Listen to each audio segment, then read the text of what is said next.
This took place last summer, sometime in mid-July. I was back home from college for a few weeks, just trying to unwind before the upcoming semester kicked in. My name's Kyle, and I'm from Maryland. I had been texting with my two closest friends, Jason and Marcus, about doing something together, just the three of us, like we used to during high school. We all go to separate universities now, so opportunities like this don't come around often. We eventually organized a beach weekend down in Ocean City. Jason's family owns a small beach house there that's mostly unused, and he got the okay for us to crash there for a couple of nights. It wasn't anything extravagant, just a modest two-bedroom home a few blocks from the beach, but it suited us perfectly. Our plan was to relax, drink a bit, and catch up. We left on a Friday afternoon. It was hot out, temperatures in the upper 80s, and the air was thick and sticky with humidity. As soon as we arrived, the smell of sunscreen and salty ocean air hit us.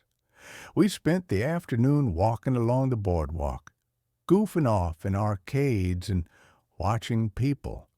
The beach was overflowing with tourists, kids tossing around beach balls, families parked under umbrellas with coolers, and lifeguards constantly shouting for people to stay out of restricted areas. Everything felt typical. Just a classic summer day.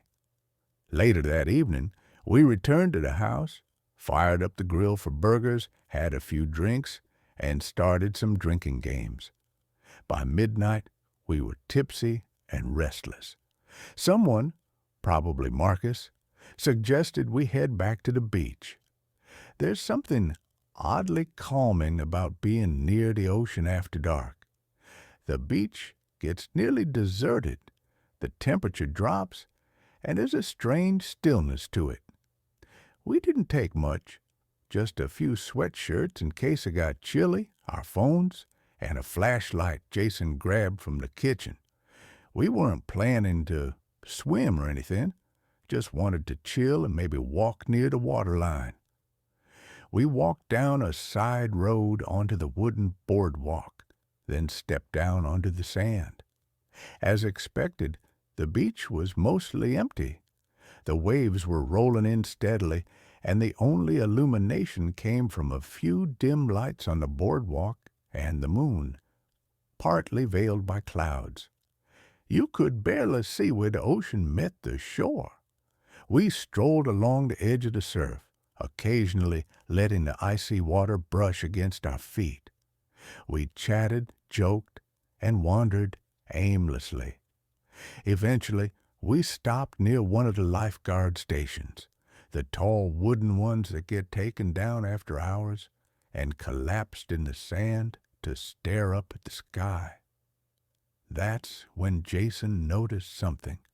He suddenly sat upright and asked, "Is that someone walking over there?" We all looked in the direction he was indicating. At first, I didn't see anything, just a faint shadow near the shoreline. But then I caught it too, a figure. At first it was just a dark outline moving slowly right along the line where the ocean lapped at the sand, probably about 50 or 60 yards away. We assumed it was just another night owl like us, out for a late walk. But then we picked up on something strange about how they moved. Their steps weren't natural. They walked slowly and rigidly, almost robotic. Their arms stayed oddly still, and their stance looked unnatural. Their head was tilted downward, but not completely, like they were watching the ground or searching for something. We all went quiet, just observing. Something about the whole thing unsettled me.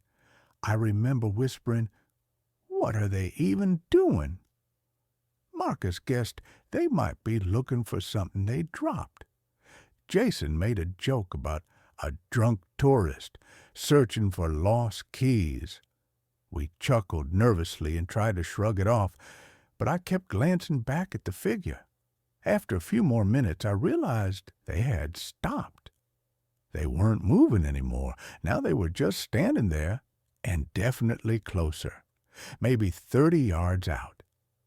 That's when the tension really set in. We tried not to gawk or shine our flashlight directly at them, but it was becoming harder to pretend it wasn't weird. Something about it just felt off. Then Marcus said, "They've been standing there for like 5 minutes. Who just does that?" And Jason followed up with something that made my stomach twist. He said, "He's not just standing, he's looking at you, Kyle." I couldn't tell if he was being serious or trying to freak me out. I laughed nervously and said, "Nah, he's watching the ground." But Jason shook his head and replied, "No, seriously, check again." His head's turned toward you. That's when Jason lifted the flashlight and aimed it at him.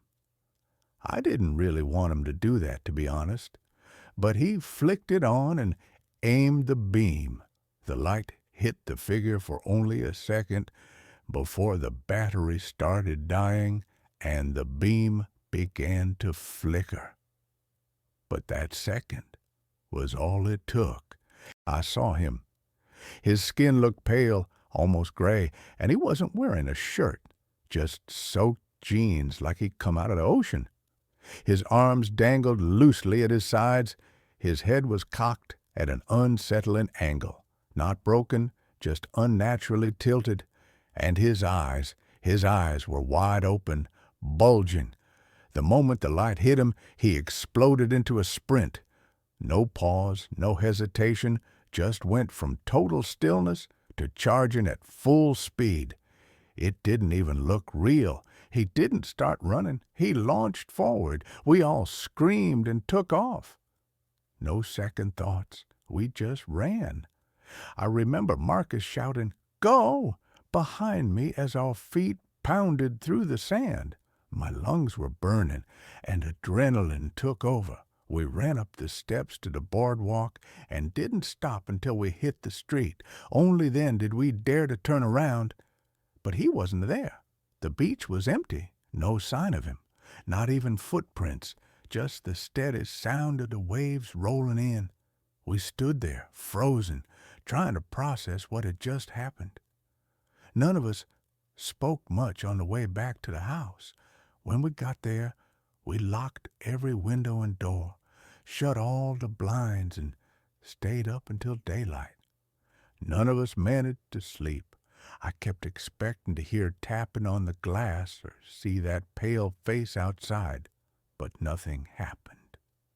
In the morning, we tried to laugh it off again, saying it was probably some messed up homeless guy trying to mess with people, but deep down, none of us really believed that.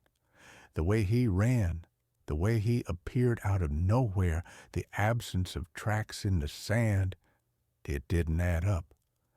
We spent one more night there, but we never left the house again. We left early the next day. Over the next few weeks, we did our best to move past it, until one night Jason texted me. He said he'd been having the same recurring dream, waking up and seeing that man standing silently in the corner of his room, dripping wet, head tilted, staring. No movement, no words, just standing there. I told him that was disturbing, but I didn't mention that I'd been having the exact same nightmare, everything identical. The man, the posture, the silence. Sometimes I even wake up thinking I hear wet footsteps down the hall. But when I check, no one's there. Then just last week, nearly a year later, I was scrolling through a local Facebook group that posts updates from Ocean City. Someone had uploaded a picture they took from the beach the night before. It was dark and low quality, but I knew what they were pointing out. The caption read, "Does anyone know who this creepy guy is? Saw him standing near the water around 1 a.m. I opened the photo. It was grainy, but I recognized him instantly. Same figure, same posture, same pale skin. He was just staring down at the water. The comments disturbed me even more. Dozens of people said they'd seen him too. Some said he stood in place for hours. One said they watched him walk straight into the ocean and never come back out. Someone else mentioned finding wet footprints on their back porch 2 streets from the beach. No prints leading to or from them. I don't know what we encountered that night, but this much I do know. I will never set foot on that beach after dark again.